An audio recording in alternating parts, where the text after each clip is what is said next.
Hi పిల్లలు, ఎలా ఉన్నారు? ఈరోజు మనము గౌతమ బుద్ధునికి సంబంధించిన ఒక కథను విందాం. చెప్తాను, వినండి.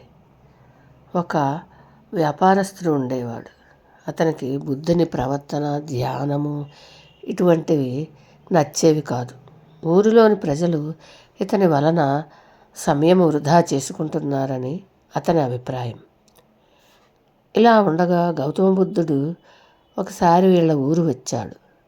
వ్యాపారస్తుడు అతడిని కలుసుకున్నాడు. ఎన్నో విధాలుగా చెప్పాడు.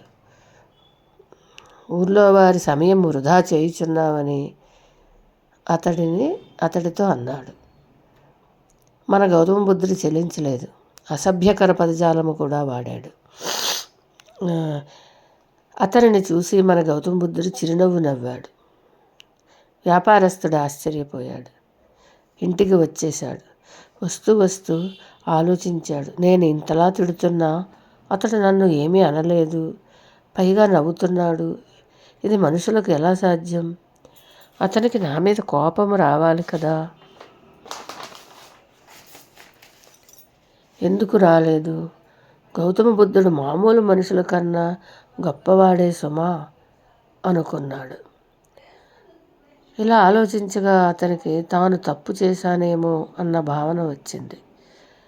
వ్యాపారస్తునికి ఆ రాత్రి తాను తప్పు చేసిన భావనతో సరిగ్గా నిద్ర పట్టలేదు. మరునాడు ఉదయమే పరుగున గౌతమ బుద్ధుని వద్దకు వెళ్ళాడు. అతనికి నమస్కరించాడు. తనను క్షమించమని బ్రతిమిలాడాడు. గౌతమ బుద్ధుడు అతనిని లేవదీశాడు. నేను క్షమించలేను అన్నాడు. గౌతమ బుద్ధుని మాటలకు అతని శిష్యులు ఆశ్చర్యపోయారు. ఏమిటి గురువుగారు, మీరు క్షమించలేరా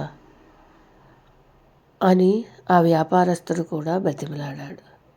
అప్పుడు గౌతమ బుద్ధుడు ఇలా అన్నాడు. బాబు, నేను క్షమించడానికి ఆ మనిషి ఇప్పుడు నీలో లేడు.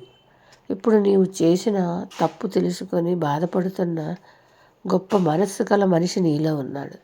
ఆ మనిషిని నేనేమి క్షమించగలను చెప్పు అన్నాడు. అతని మాటలకు అక్కడ ఉన్నవారు అందరూ సంతోషించారు. వ్యాపారస్తుడు కూడా గౌతమ బుద్ధునికి నమస్కరించి సంతోషముగా ఇంటికి వెళ్ళిపోయాడు. ఇదే కథ పిల్లలు. ఉంటాను మరి.